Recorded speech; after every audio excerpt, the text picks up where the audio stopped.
மடிச்சு first news பார்க்கணும்.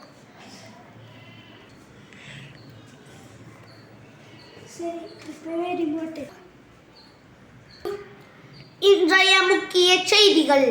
வேலூரில் சைபீரியன் டான்சிங் லேடி என்ற ஒரு பெண் ஒரு வீட்டுக்குள் புகுந்து அந்த வீட்டில் உள்ள அனைவரையும் கத்தியால் வெட்டி கொலை செய்த சம்பவம் அந்த வீட்டின் கேமராவில் பதிவாகி உள்ளது. நன்றி.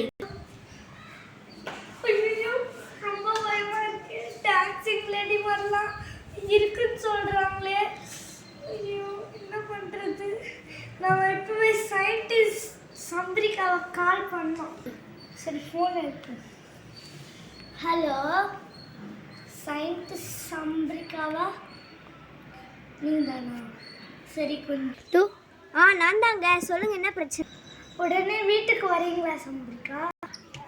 சரி வரேன். சரி, உடனே வாங்க. சரி, அவங்க வரேன்னு சொல்லிட்டாங்க. வரட்டும். 1 hour later. ஓ, இதான் அந்த வீடா?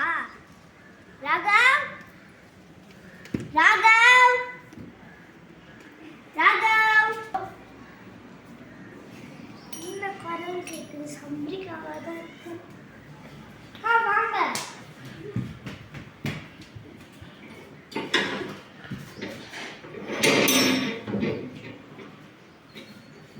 வாங்க.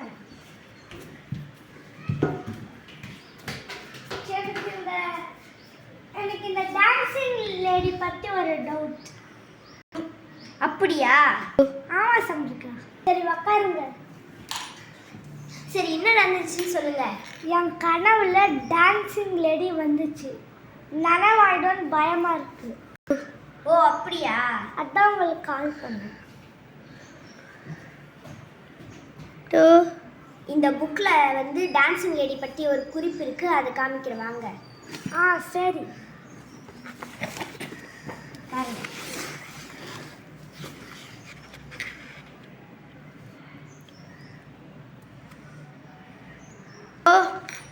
இந்த டான்சிங் லேடியோடைய எரிச்சு போட்டதுனால வந்து இந்த மேஜிக் பாக்ஸில் தான் போட்டிருக்காங்க. இப்போ வந்து மூடி இருக்கிறதுனால டான்சிங் லேடியோட சாம்பல் வந்து வெளியே வரல. இப்போ வந்து யாரோ ஒருத்தர் வந்து திறந்துருக்காங்க. அதனால் அந்த டான்சிங் லேடியோட சாம்பல் வந்து வெளியே வந்ததுனால நமக்கு இந்த பிரச்சனைலாம் வந்திருக்கு. இப்போ நம்ம ஒன்றும் பண்ண தேவையில்லை. இந்த மேஜிக் பாக்ஸ் எப்படியாவது நம்ம கண்டுபிடிச்சி அந்த டான்சிங் லேடியை வந்து எரித்து அதோட சாம்பல் எடுத்து அந்த மேஜிக் பாக்ஸை போட்டோம்னா தான் இந்த பிரச்சனைலாம் நம்மளுக்கு நிற்கும். இவ்வளோ வேலை இருக்கா? இந்த மேஜிக் பாக்ஸை நம்ம எங்கன்னு கண்டுபிடிக்கிறது? அதுதான் எனக்கும் தெரியல எங்கே இருக்குன்னு.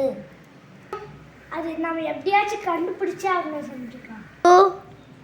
இன்னைக்கு ஈவினிங் போய் நம்ம தேட ஆரம்பிக்கலாம். சரி சந்திரிகா. சாப்பிட்டீங்களா? சாப்பிட்டேன். இந்த பாக்ஸ் கண்டுபிடிக்கிறாங்களான்னு அடுத்த எபிசோட்ல பார்ப்போம்.